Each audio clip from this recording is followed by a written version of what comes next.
pense que ça ne se cache pas. Même si on crève les pneus, ça prend toujours de l'espace.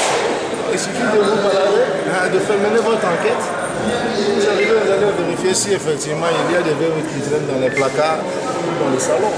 C'est la même chose pour les immeubles, pour le train dont mon français a parlé, pour l'hélicoptère de Maître Camp, puisque maintenant, quand on est obligé de répondre ironiquement maintenant aux gens, parce que quand on dit la vérité, les gens disent que c'est pas vrai. Autant maintenant dire que c'est des fusées, on a des Boeing 747, comme ça, peut-être ça va énerver les gens et puis ils vont arrêter de parler de ça, parce que je pense que, honnêtement, soyons sérieux, nous sommes dans un petit pays où tout se sait. Il faut aussi que les gens arrêtent de raconter des choses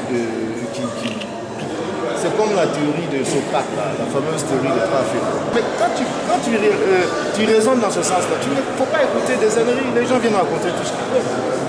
Je pense qu'on peut tout prouver dans cette vie. C'est pas compliqué. Quand on dit que quelqu'un a un immeuble, allez-y au cadastre, vérifie.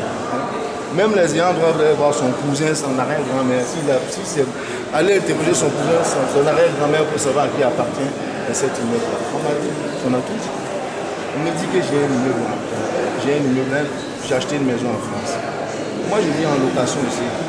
Ma vieille mère, comment je peux avoir un immeuble en France? Moi, je vais aller investir en France, alors que moi, je n'ai même pas un truc, une maison qui m'appartient au Burkina. Il faut aussi que les gens réfléchissent. Mais bon, je pense que c'est souvent bon aussi de laisser dire. C'est quand on réagit, on donne de l'écho même.